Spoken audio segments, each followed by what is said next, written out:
Joy and Lance Shirley. January 12, 2024. Father, ikakasal na po ako. Gusto po sana namin i-request na kayo po ang magkasal sa amin. Since January 12, April and Lancer, I've been praying for you and will continue to pray for you.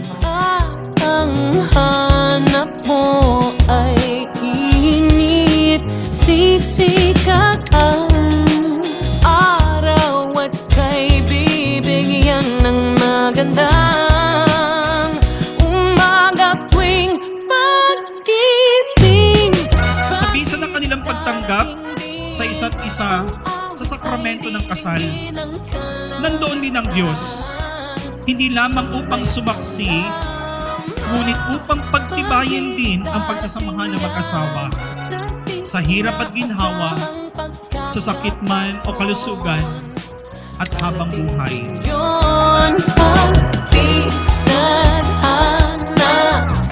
Lord, today begins my lifetime with you.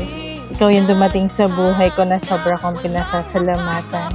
Back then, I had no idea that this day would be possible, but God's plan is way better. Ibinigay niya tayo para sa isa't isa.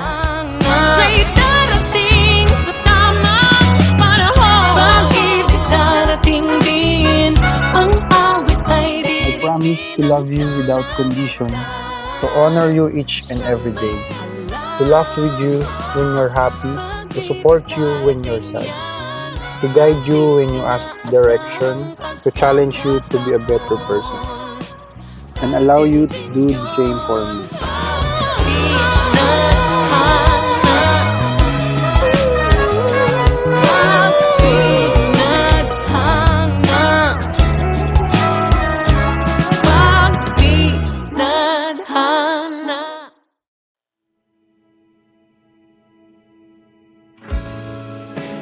My dear friends, we are gathered here today to celebrate one life's greatest moments, the joining of two hearts. In this marriage, we will witness the joining of Lancer Lee and April Joy. For them, out of the routine of ordinary life, the extraordinary has happened. They met each other, fell in love, and are finalizing it with their wedding today. Romance is fun, yes, but true love is something far more, and it is desired to love each other for life. And that is what we are celebrating today. Pagtatagpo ng dalawang puso. Pagtatagpo ng dalawang buhay. Pag-ibig mo lang talaga. April Joy, sumasang-ayon ka ba na maging asawa ni Lancer Lee na naririto ngayon alisunod sa batas at mga alituntunin ng ating banal na simbahan? Buong puso ba ang pagkakaloob mo sa kanya ng iyong sarili bilang kanyang may bahay? Nakalaan ka bang balikatin sa piling niya ang pananagutan ng buhay may asawa? Opo, Father. At nang iyong mapanahan, di na kita matiis. Oh please, huwag nang Lancer Lee, sumasang-ayon ka ba na maging may bahay sa April Joy na naririto ngayon alinsunod sa batas at mga alituntunin ng ating banal na simbahan? Opo, Father. Buong puso ba ang pagkakaloob mo sa kanya ng iyong sarili bilang kanyang asawa? Opo, Father. Nakalaan ka bang balikatin sa piling niya ang pananagutan ng buhay may asawa? Opo, Father. pag-ibig mo lang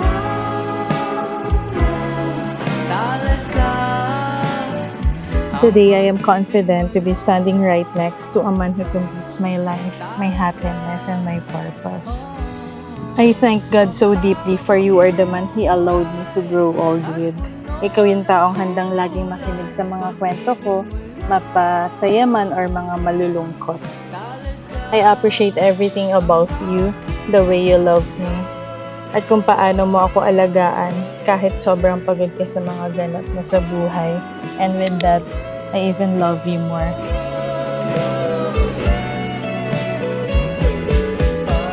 Love, kumpleto na ang adobo.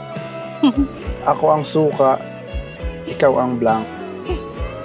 Masarap na ang sausawan ng siomay.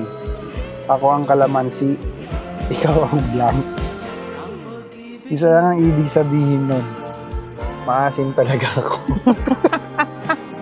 Maasim ka ba? Pangakong hindi ko gagayahin si Leron Sinta. Sa dulo, kahit mabali ang sanga, hindi ako maghahanap ng iba.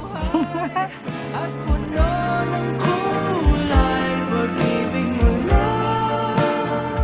Love, mahirap ang susunod na chapter ng buhay natin. Pero hindi ako nag-worry kasi alam ko I made the right choice. At sure akong karamay ka sa hirap, saya at lungkot. Ikaw ang aking home. Without you, I can't imagine what life would be like now.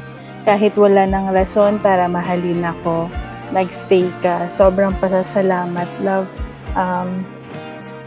Hindi sapat ang thank you, hindi sapat ang yakap, hindi sapat ang pagko-comfort sa ginawa mong lahat ng bagay para sa akin.